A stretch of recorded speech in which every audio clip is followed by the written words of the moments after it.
Today we are going to interview Mark Watts. He's the Director of Education at Elite FTS. Mark, if you could just open up and just tell us a little bit about yourself. Tell us, where you've come from, what you've done. I know you and I have talked in the past, and Sure. everything that we've talked about has been has helped me tremendously as a coach. Just a program here, program there. That's really benefited me. I think people just want to know, where you're from, what you've done. Can you tell us a little about yourself? Sure. I grew up in Pittsburgh, and I went to a inner city school there, Bashir, and I wasn't probably the best student. I ended up, what I wanted to do was I want to be a United States Marine. I enlisted, and I ended up after a few years, I figured out that I wanted to do some other things. I missed playing football, and I missed that athletic environment. So I ended up after I got out of the Marine Corps, I ended up going to community college, studied there, ended up transferring to Clarendon University of PA, Division II school, ended up walking on there. Of course, it was a great experience for me. I kind of took it all in, and just I definitely was one of those guys that didn't play much, but I really, the benefits of college athletics, as you know, is just threefold. Besides, there's much more to it than just playing time, and I really kind of coveted that. But one thing I was interested in was the training, and I was I've always had to train. I was scrawny. When I played, I'm 5'4", and I played nose guard, and it's one of those things where if I didn't have that, then I don't have anything, because I didn't have much talent, that's for sure. So I had to try to make up for it some way. But that kind of led me into I ended up being a student coach, staying on Clarendon as a student coach, and then a GA. And I always liked that dual role. I was coaching D-line, and I was also strength coach, an assistant strength coach there. And that really was one of those things that I really liked both aspects. And so then I was lucky enough, the next couple positions I had at Allegheny College and then at Denison University, I was able to be defensive line coach or defensive coordinator with strength and conditioning. And then that, when I was at Denison, that also included all the other sports. Which was a very good challenge for me. Like I said, I know you know this too. Training football and training volleyball, there are so many similarities, but at the same time, there's a lot of differences too that make it more exciting, and that's kind of a challenge. So through there, I ended up, I interned at Tulsa. I interned at Ohio State. I was a full-time assistant at West Point, which is probably one of the most rewarding places you can ever coach with those young men. So it was a great experience. I ended up coming back to Columbus, to Denison, and up until last year, about a year ago, I was doing strength and conditioning for all 23 sports. I was a defensive line coach, special teams coach, director of football operations. I was also a physical education instructor, internship coordinator. So there were so many different hats that you had to wear, and from the teaching, from strength, from football aspect, a lot of times that tore me in different directions. And I knew that I made a lot of mistakes on the way, and I hopefully toward the end there I kind of started to learn from them. I'm still learning from them now,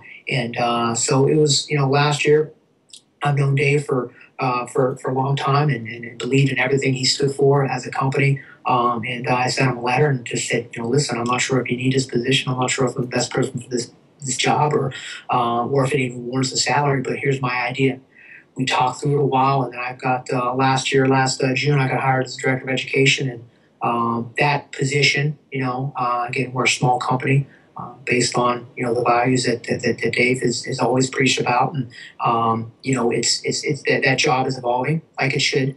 So it's if I wasn't coaching, if I wasn't, I always thought I'd be a college strength coach, just because being a college strength coach at that age level, plus being a strength and conditioning coach, and this as well, there's no real subjectivity. It's the weight's the weight. The weight's the same for every athlete you have. It was the same. It's going to be the same in 5 years, and the stopwatch doesn't lie. I mean, it's one of those things where you can really objective. It can be objective, and you can hold people accountable. And I think that's the one thing that's really our job is so important because, you can hold those young people accountable.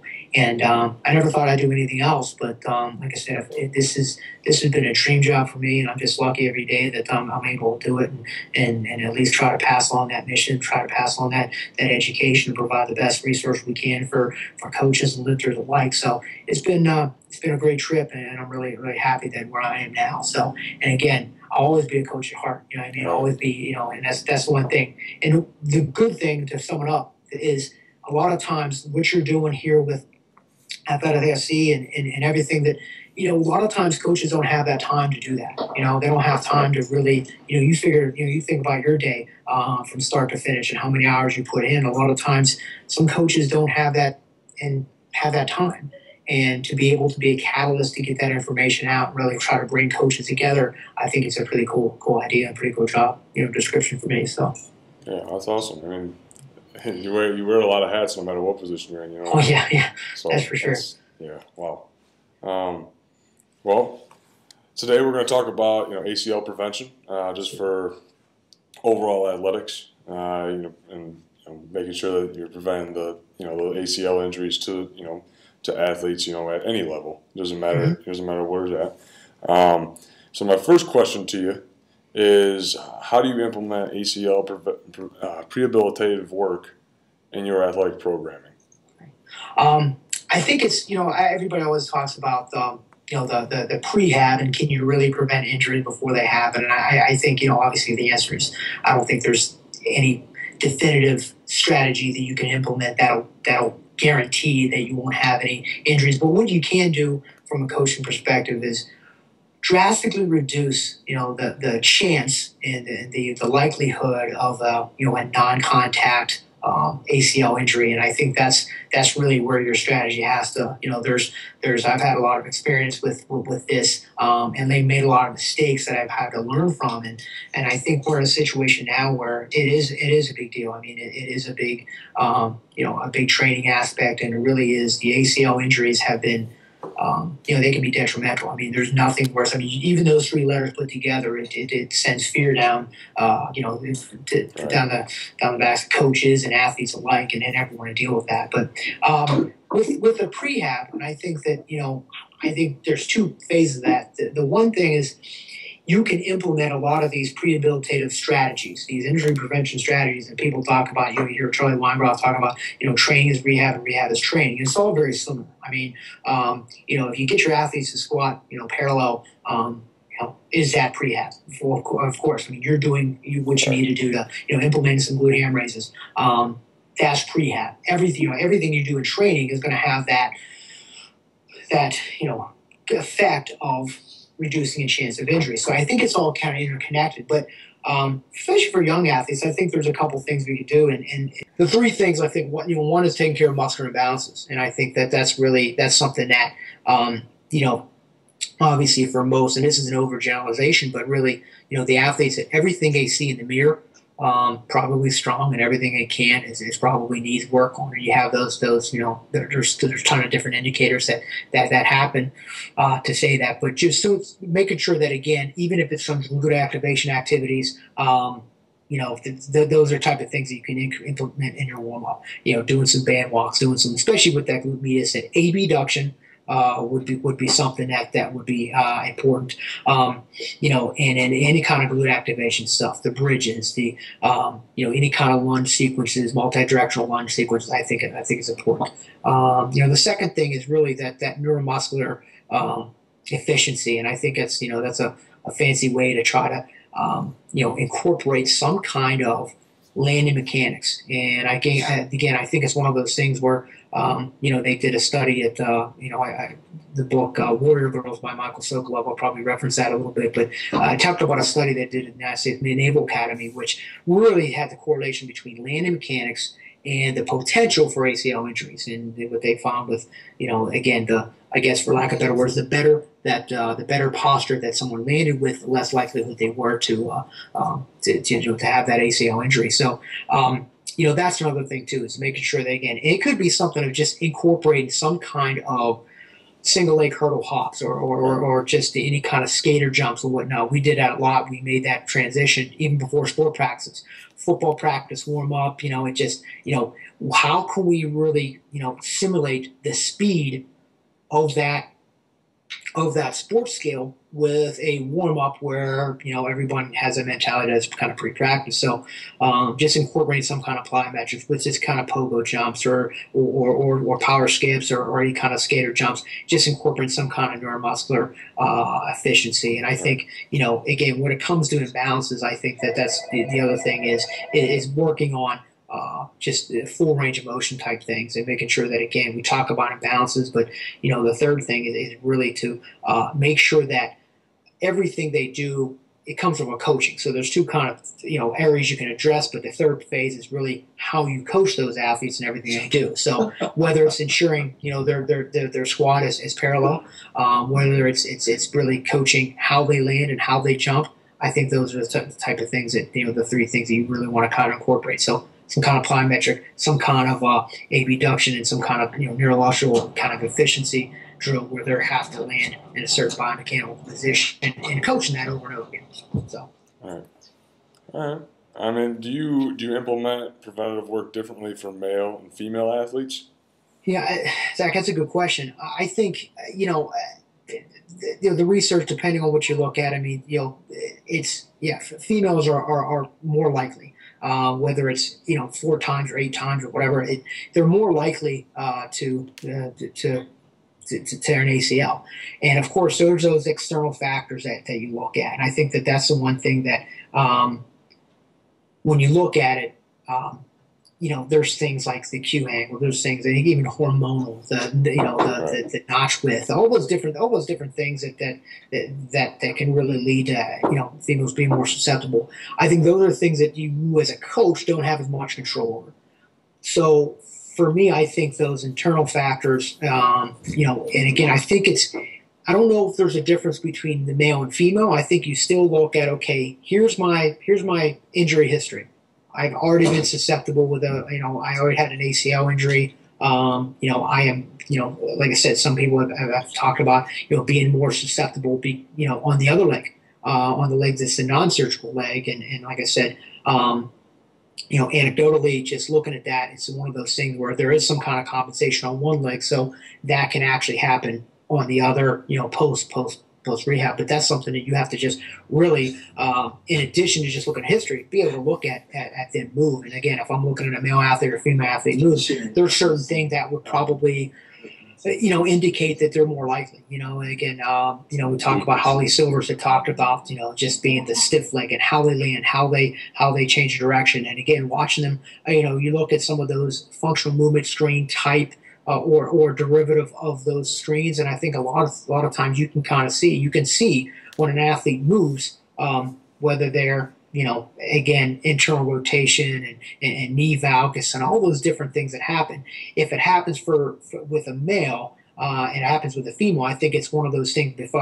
Just take that away and just look at the athlete, how they move, and then you can probably look at it from there. I mean, it's one of those things that, even looking at something like the difference between their vertical jump. You have an athlete that has a very high vertical jump, and their 40 time or 10-yard time is high, but they're testing them in a 5.10.5, and they're maybe middle of the pack for that.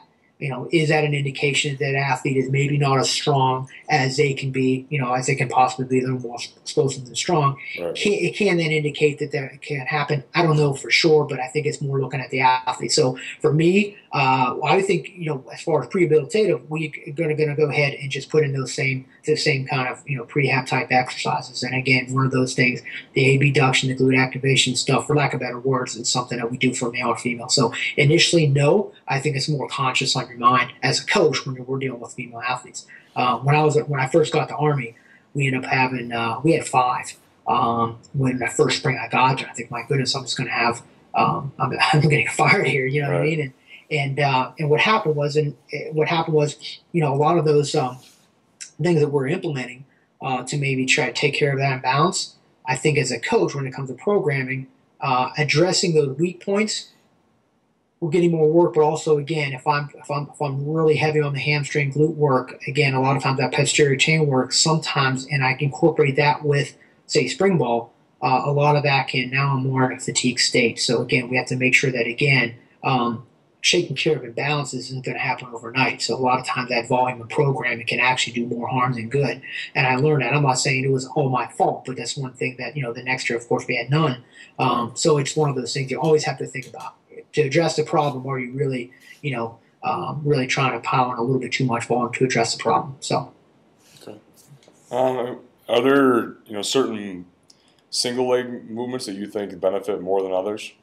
I don't know. I think the single leg stuff is very obviously very important. I think that for the most part, anytime you're pushing off two legs, I think it's that it will be more logistically feasible, train a large group of athletes. If you have minimal amount of time, and you don't have, like I said, this very well, just being in the college setting, you don't have as much time as a lot of people in other settings may have. So, performing a squat, whether goblet squat, front squat, boss, whatever it may be, we can probably save you a lot of time.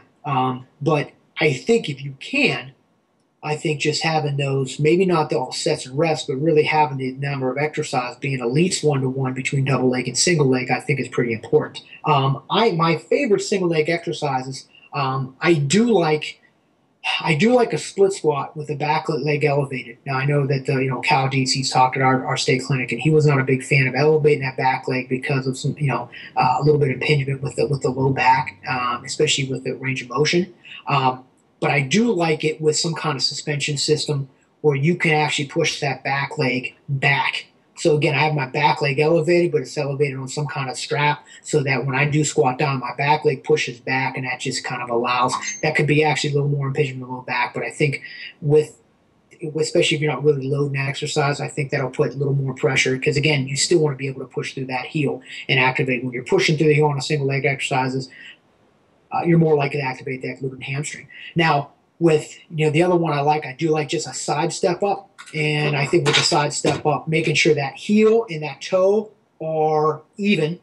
So again, if your feet are even, like I said, it's going to put that unwanted stress on the knee. So again, I think if you stagger that a little more, so I have to drive through the heel, that bottom leg dorsiflex, so you can't push off that bottom leg, and don't worry about load. Worry about them pushing through that top leg, through that top heel. I do like that step up, especially if I start a parallel. And then I do like a reverse lunge. I think again, pushing off that back foot straight up and forward, I think is a little more applicable as opposed to. And if I do a forward lunge, I like to do it walking. Just pushing back off that. I'm not saying there's not benefits to that, but for time's sake, those are the three that I like to incorporate with the single leg. And then obviously the other side of it, single leg RDLs, I think are probably one of the most beneficial exercises to rotate them through. I have dumbbells in both hands. Right. Now I got most of that stress on the glutes and hamstrings, not as much on the low back. And then being an opposite hand, if I'm on my left leg, having it in the right hand, now I can actually get some little more activation with that glute medius, which really is, again, for lack of better, not to be as technical because, again, it's a little bit out of my scope, but really just trying to do everything we can to eliminate some of that knee valgus and that internal rotation. Lastly, with the single leg stuff, a lot of times you can see any of that knee valgus and any of that internal rotation a little more efficiently. A lot of times with the squat, if you have a wide enough stance, your toes are pointed out, you're not going to see that as much. When you get to a jumping exercise or a single leg exercise, you'll be able to see that knee if it's caving or whatnot, right. And you can see the discrepancy between left and right. So that's that's what I like to do. All right. What do you do to educate your athletes on ACL prevention? I think that there's so much research out there. I think that the PEP program that was instituted by Santa Monica Orthopedics. I think that a lot of times, I don't know if it's educating the athletes as much as it's educating the coaches, because the problem is when you get to even when you get up to your level, sometimes the coaches have a lot to do with you got to figure out, especially if they're in season. A lot of that activity, that physical stress that they have on their system is with playing their sport. So And again, if I'm getting to a point where I have a coach that wants to just, when I'm conditioning, volume is better. I'm gonna, we're doing a lot of things in a fatigue state. I mean, you watched the World Cup yesterday. I mean, toward the end, I mean, it's just survival. And the coaches on, listen, here's your warm up. Because again, watch your sport coach that runs a warm up. You cringe. I mean, most people just, I mean, it's slow jogging, it's stretching, and let's go, and which doesn't simulate anything you're trying to do in your sport. Right. So I think if you can coach the athletes and really the sport coach, more importantly, on, okay, this is, you're going to be changing direction at full speed. These are some of the things that you can do to kind of simulate that. I think incorporate some kind of things in your sport warm up is probably one of those things. And I think everything you do in a weight room should be. I think this is a philosophy for anything. This is what we're doing. This is how we're doing it. And this is why we're doing it. And I think because that most athletes aren't really worried about how, if they can add 5 pounds to a single leg squat.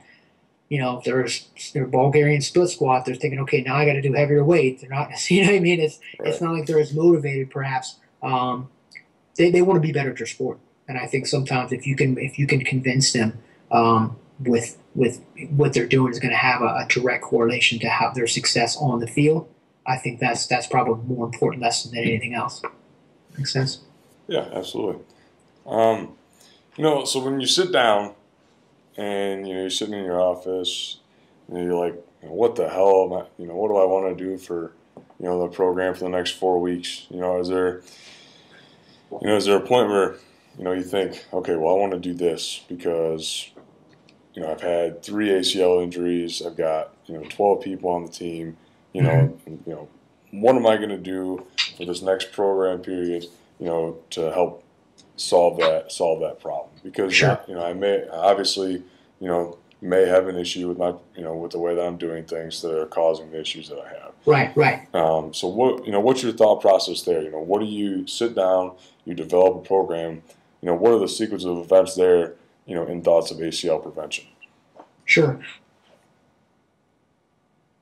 Those two different things, it's those factors, and program is a big component of it. Exercise techniques, another component of it. The culture is probably the third most important component of that whole methodology program. And I think the culture is what allows you to kind of allows the players to push themselves. And I think obviously if they're doing things right, even if the dosage is a little bit off, whether too much, too little, whatever, I think they're going to benefit if they're doing things. If they're doing the same repetitive, motion over again, I think it's going to build and reinforce good habits. So, but strictly with the programming aspect, I think you're always looking at the requirements of the sport. And then I think if you can address any of the requirements of the athlete. I know with some different sports, when you're talking about soccer, I mean, you talk about a sport like basketball for the most part, there is a difference what a point guard needs to do and what a post player needs to do on a regular basis. I think you get to the point where you have some difference when you get to lacrosse and you get to softball and you get to soccer. Different sports have different positions. You look at a sport like football, what an offensive lineman does from a day-to-day. But if you're watching offensive lineman and defensive back, it doesn't even look like they're playing the same sport. So I think that's one thing you have to take into account. I think what coaches get into is that they don't really have time to, okay, I'm going to do a whole different program for offensive linemen, or I'm doing a whole different program for pitchers. I think there has to be some changes, but the core lifts, the core methodology has to be pretty similar. And I think, for us, and again, remember, I was in a different situation, so we really had to streamline it to get the most out of it with the time we had. When D1 coaches explained about the 8-hour rule, I'm thinking to myself, I'd punch someone in the face for 8 hours to train a team. I mean, you know what I mean? Like, and I know that doesn't include, that also includes some, sport training as well. But I think you have to be efficient and flexible with the time you have. So, in order for me to kind of make sure that kind of a checks and balances system, I think you kind of split it up where you always do some kind of triple extension. And again, some kind of rotation or triple extension type movements. I'm not trying to overgeneralize, but again, whatever we had, it would depend on the sport. But whether it be some kind of a triple extension movement or some kind of rotational power movement, I think those are always incorporated, one of those days. Do something fast every day. If they're after practice in season, sometimes you have to manipulate that. Again, after I'm running around for 2 hours and I want to do heavy cleans, it's kind of you have to make sure that you're getting the most benefit. You might have to reevaluate that. But after that, I think if we do kind of split it up, and like I said, just looking at what Joe Ken has had stock with the tier system and just create an exercise pool, and again, just basing off of movements. So if you have a double leg push, a double leg pull, a single leg push, a single leg pull, and then with upper body, vertical push, vertical pull, horizontal push, horizontal pull, and that gives you 8 categories plus your triple extension, your rotation.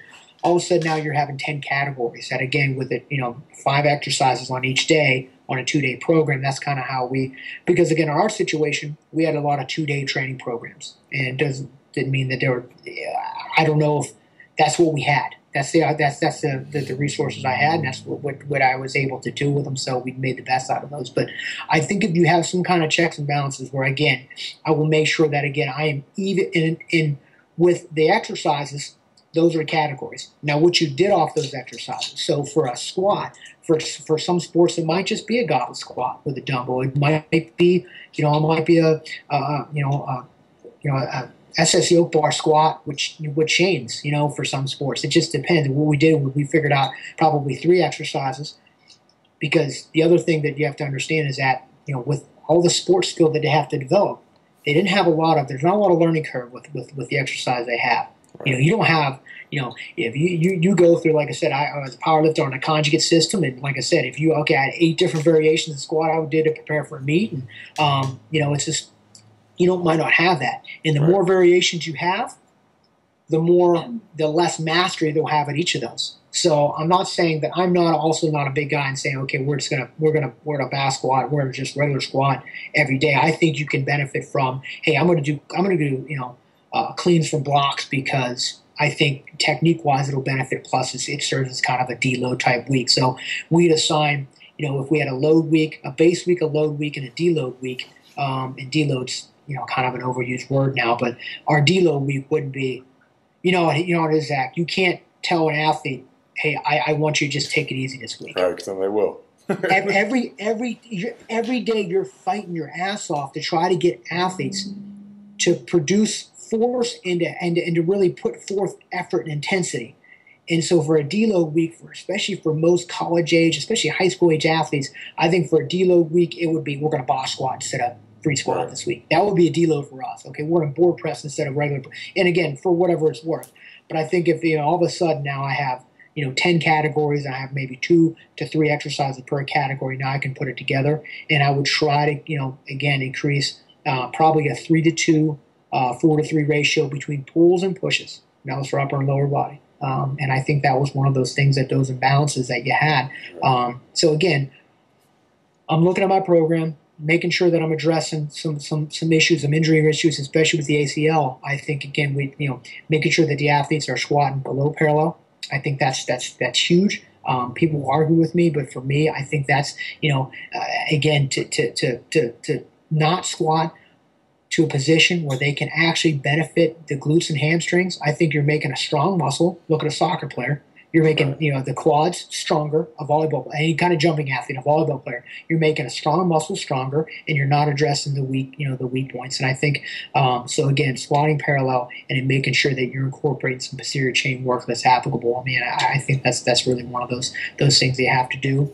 The glute hamstring work. I think if you make sure that you had some kind of hip dominant, some kind of knee dominant hamstring work. I think that was kind of a 1-2 punch that I thought worked well. So RDL variation, and combined with some kind of glute ham raise twice a week. I think that was the one thing I think would address some of those things, and just make sure you're coaching technique and make sure they're doing. You can do a lot of crappy reps. It's gonna add to that. Right. So I guess in a nutshell, that's kind of how set up a program. And again, you have to believe that that's what's going to happen. There's other factors you can't control, but again, if I'm in a situation where I have some more ACL type stuff, I think a lot of things you have to look at the programming. You always look at yourself first, but then you have to look at, okay, what was the situation? When I was that second year at Army, we had a couple wrestlers that had a couple ACLs. I'm like, what am I doing?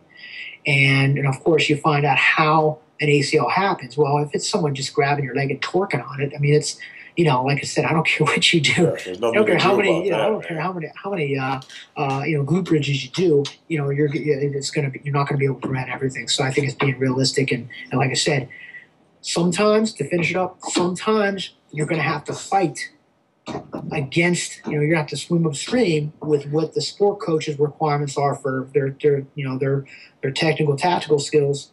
That's going to actually almost inhibit what you're doing. In the weight room, sometimes you got to fight. You got to kind of fight that and still try to openly communicate with your coaches. So I hope that was a long way to kind of answer that. But hey, you answered it though. Yeah.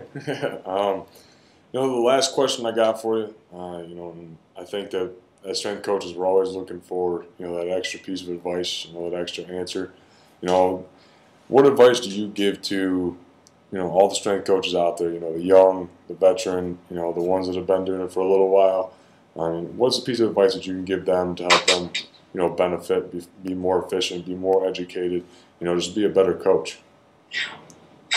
Wow, there's so many, and I don't know if I have the answers, but I definitely probably have been trying to figure this answer out my entire career. I mean, it's taken me a long time. And I think the game's changed a little bit. So when I first started, I think, the one thing, the difference between what you have to offer now, the fact that, it's humbling for me to even be on here, but the fact that, like I said, you can go to your site, you can go to our podcast, and you can get access to some of those coaches that, have kind of been in your situation, maybe 10, 20 years before you were.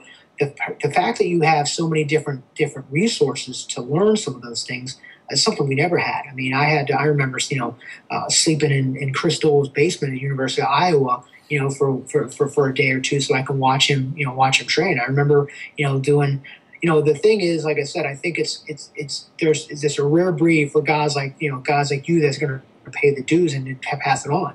You are not the norm when it comes to this profession. You have a lot of, we have an intern now that, he probably could have been better off, starting his own blog, starting his own YouTube page, and just pretending he knew everything and maybe get a couple hits and maybe train a few people.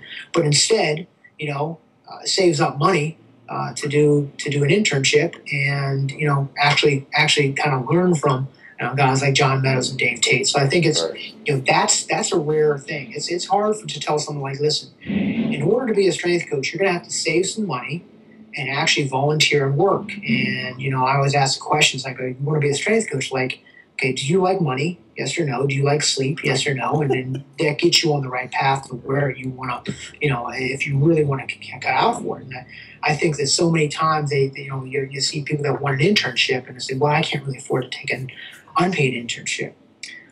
Well, if you really want to be a strength and conditioning coach and all you have is a bachelor's in exercise science, you can't afford not to take a free internship. And if you can't, then that's fine. You probably need to look elsewhere. You probably need to go to the private sector. But everybody is doing it. I'm not saying it's the best thing. I'm not saying it's the best thing for our profession.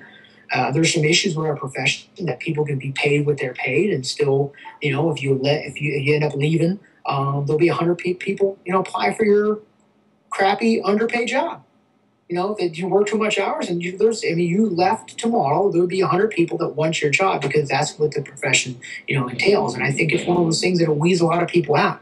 And people that coach for the wrong reason, people that coach for that, to say that they're a strength coach at this place, I think they're there for the wrong reason. So my advice would be three things. Is number one, you have to be selfless and loyal to wherever you're going. And I think that too many people, it's easy to say, okay, when I'm a head strength coach, I'm going to do this, or when I'm a full-time assistant, I'm going to do this, or if I get paid better, I would do this. Or if I had better athletes, I would do this. Well, do it now. You have an opportunity to make an impact on young people's lives. Do it now. What are you waiting for? Big time now. You make that situation where it is, and you be as the best coach you can be for that situation, because those kids you're coaching, they deserve it. Those young men and women, they deserve it. They deserve everything. I talked to, Phil Matus, who's assistant at Ohio State. And I said, how's it going? The transition, he came from Villanova. And I said, I talked to him in May, and I said, how's it going? How's the transition? He goes, good. I said, all Mickey wants us to do is literally, bleed for those players and give us everything they got every single day. And he says, as long as you do that, you're fine. And it's like, people don't get that. People aren't they're coaching for them. You're coaching so they can make a Facebook post, or they can, go on Instagram and hey, they're up at 5 o'clock, rise and grind, hashtag, I'm working early, I'm better than you. Here's, it's like no one gives a crap. Like, how are you impacting someone else's life without adding to your own, buffing your own resume out? So the next thing is be adaptable, and that's, the thing is that I talk about, like, people go to, you're going to be a product of whoever you're going to be mentored by. And the issue with that is sometimes you have to, the hard part with any intern, GA, assistant, is that you're trying to be loyal and try to acclimate yourself to your boss's system and be loyal. But at the same time, try to create your own coaching philosophy. And I think sometimes those can be contradictory if you let them. So I think one of the things that, I say, okay, you can work for a guy that loves Olympic lifts, or you can work for a guy that doesn't love Olympic lifts. And all of a sudden you get that full-time job. It happened to me in Army, full-time job. And they say, listen, I want to do Olympic lifts. And if the head coach doesn't agree with that, then, you're not doing them. And you got to be able to, you can't say, okay, listen, I don't know, that's dumb, we should be doing them. You're not going to have a job very long. Right. And it's just like if you have the head football coach come in and say, listen, we're going to be doing these. This is our conditioning test. We're going to be doing, I want my athletes doing hang cleans. Whether you believe in them or not, you're going to do them. Right. Or you're going to find another job. And I think that you've got to be adaptable. You have to be in a position where you say, there's a train going by, so that's awesome. You have to be at a point where you say, oh, listen, if I had no bumpers or no platforms, I could still get people stronger and better. If I had no bands and chains, I could still get people stronger. If I had no barbells, I could still get people stronger. No kettlebells, I could still get it done.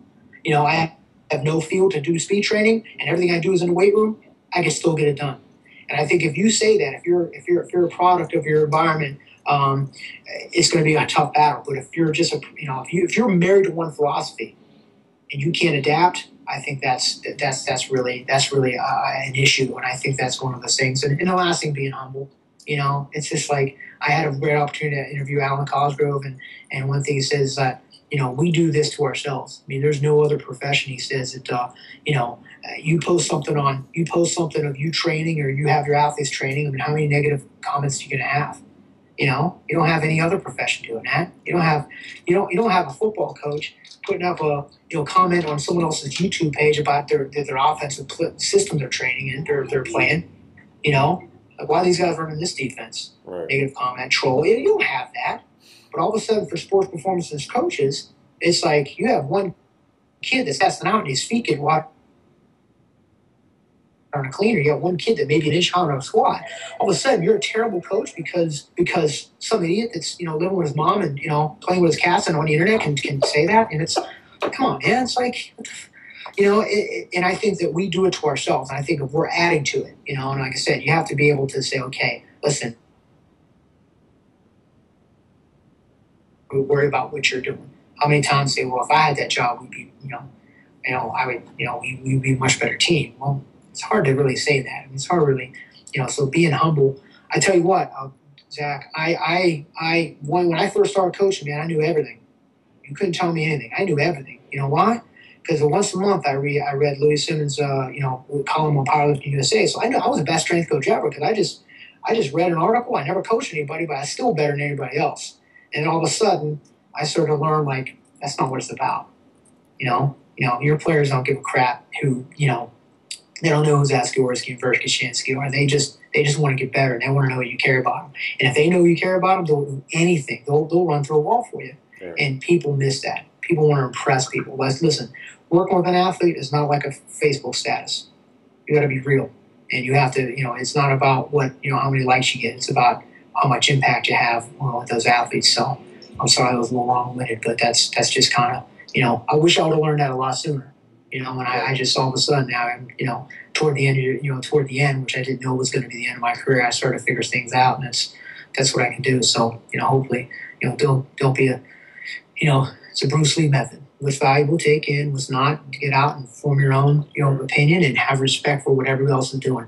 Because everybody you're criticizing for what they're doing, probably doing it a decade longer than you have.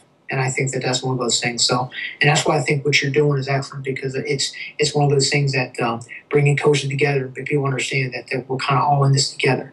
It's real easy to put up a fail video or bash on this methodology or that methodology, and really when it comes down to, if we're making an impact on people's lives and helping them accomplish their goals, it doesn't matter. So that's it.